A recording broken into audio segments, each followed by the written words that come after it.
never thought spending one quiet Friday night alone would become the story I warn people about now. At the time, I was 26 and renting a small 2-bedroom house on the edge of town. It wasn't old or creepy. It was one of those cookie-cutter neighborhoods where every house looked almost identical. Families walked their dogs after dinner. Kids rode bikes until sunset. And by 10 o'clock, the entire street was usually silent. I liked living there because it felt safe. But my roommate had gone out of town to visit his parents for the weekend. So for the first time in months, I had the house completely to myself. I remember thinking how nice that felt. I ordered a pizza, watched random YouTube videos, and texted my girlfriend that I was planning to stay up late playing video games. Around 9:30, the pizza arrived. I locked the front door after the delivery driver left, without even thinking about it. I always checked the deadbolt twice. It had become a habit. The rest of the evening was completely normal. The dishwasher hummed in the kitchen. The air conditioner kicked on every few minutes. I could hear the occasional car passing outside. Nothing felt unusual. Around 11, I paused my game to grab another drink.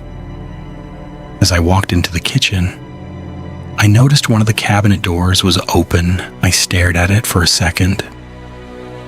I was pretty sure I'd closed it after putting away a glass earlier. Then I laughed. I figured I'd simply forgotten. I shut it and went back to my room.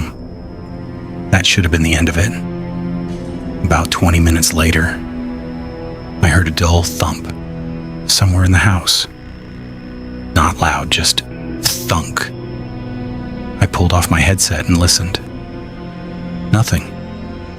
The refrigerator sometimes made weird noises, and the house settled when the temperature changed. That had to be it. I put my headset back on. A few minutes later, my phone buzzed. It was my girlfriend. Still alive over there? I laughed and called her. We talked for maybe 15 minutes about nothing important. While we were talking, I casually mentioned hearing strange noises. She joked, "Maybe you've got a ghost." "I'd rather it be a ghost than a burglar," I replied. We both laughed. I wish I hadn't said that. Just after midnight, I let my dog Cooper into the backyard. He usually ran straight outside, circled the fence, then scratched to come back in. That night, he stepped onto the patio, stopped, and stared toward the dark side of the yard. He didn't bark, he didn't growl, he just stood perfectly still. His ears were straight up. "Come on, Cooper." Nothing. He slowly backed into the house. That was completely unlike him. I looked outside. Nothing. The motion light wasn't on. The fence looked normal.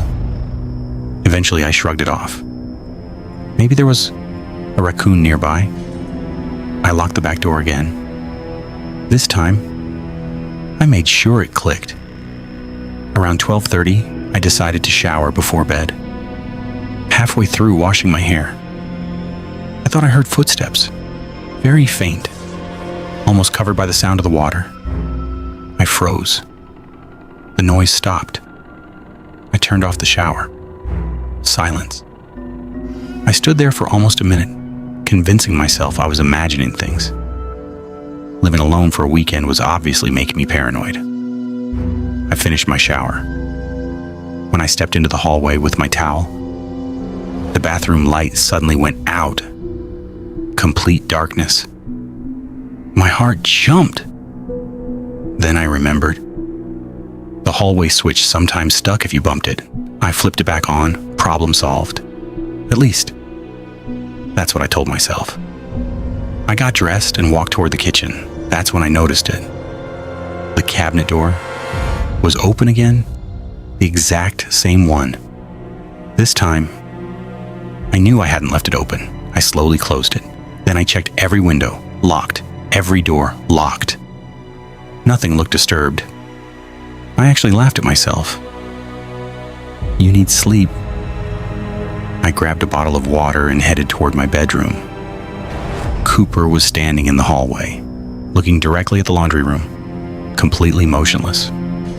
I called his name. He wouldn't move. I walked over and looked inside. Laundry basket, cleaning supplies, nothing else. Still, I shut the laundry room door. Around 1 a.m, I finally got into bed. I left the TV on because I hate complete silence. About 15 minutes later, click. The TV turned off. The room became quiet. I reached for the remote. The batteries were dead. Perfect, I muttered. As I replaced them, I heard something, a slow, careful footstep. Outside my bedroom, I stopped breathing. Another step. Then, silence. Every logical explanation rushed through my head. The house settling, the air conditioner. Cooper. But Cooper wasn't moving. He was lying beside my bed, staring directly at the bedroom door. Then he let out the lowest growl I'd ever heard. Not loud, not aggressive. Just enough to tell me he knew someone was there. I whispered, "Who's there?" No answer. I grabbed my phone. My finger hovered over 9011. I felt ridiculous. What was I supposed to say? I think my dog heard something. I waited. Nothing. 5 minutes passed, and then, very quietly, the bedroom doorknob moved. Not enough to open, just enough for the metal to click. Someone was testing it. Every hair on my arms stood up.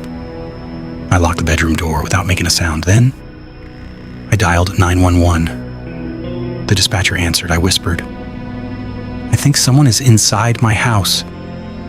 She immediately asked if I was safe.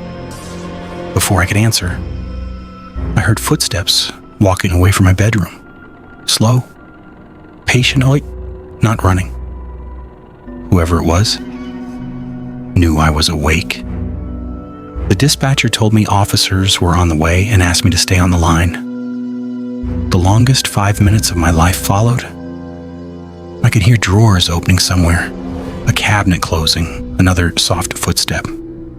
Then, nothing. Blue and red lights flashed through my window. The dispatcher told me officers had arrived. I opened the bedroom door. Only after one of them announced himself. They searched the house. At first, they found nothing. I actually felt embarrassed. I apologized for wasting their time. One officer asked, "Do you have an attic?" I nodded. There was a pull-down ladder in the hallway ceiling. He looked up. The attic hatch was already open, just slightly. None of us had noticed before. He climbed up with his flashlight. Everything stayed quiet for about 10 seconds. Then he shouted, "Stay downstairs." Another officer rushed up after him. A few moments later, they brought down a man. He looked filthy. His clothes were covered in insulation. He had been hiding in my attic. They later told me they'd found empty water bottles, snack wrappers, and a small flashlight. He'd apparently been staying there for at least 2 days, waiting until he thought the house was empty before coming down. The cabinet door? He'd been opening it to steal food. The footsteps? He'd been walking through my house while I thought I was alone. The bathroom light. He admitted he'd turned it off after hearing the shower. He wanted to see if I'd come out. The detective later believed he probably climbed back into the attic, that every time he heard me moving, what still keeps me awake sometimes is thinking about the timing. If Cooper hadn't refused to go outside, if he hadn't growled at the bedroom door, if I hadn't locked it, I honestly don't know what would have happened. I moved out. 2 weeks later, the house is still there. Family still live on that street. Every time I drive past it, I catch myself looking at the roof, because now I know something I wish I never had to learn. Locking every door in your house doesn't matter very much if someone is already inside.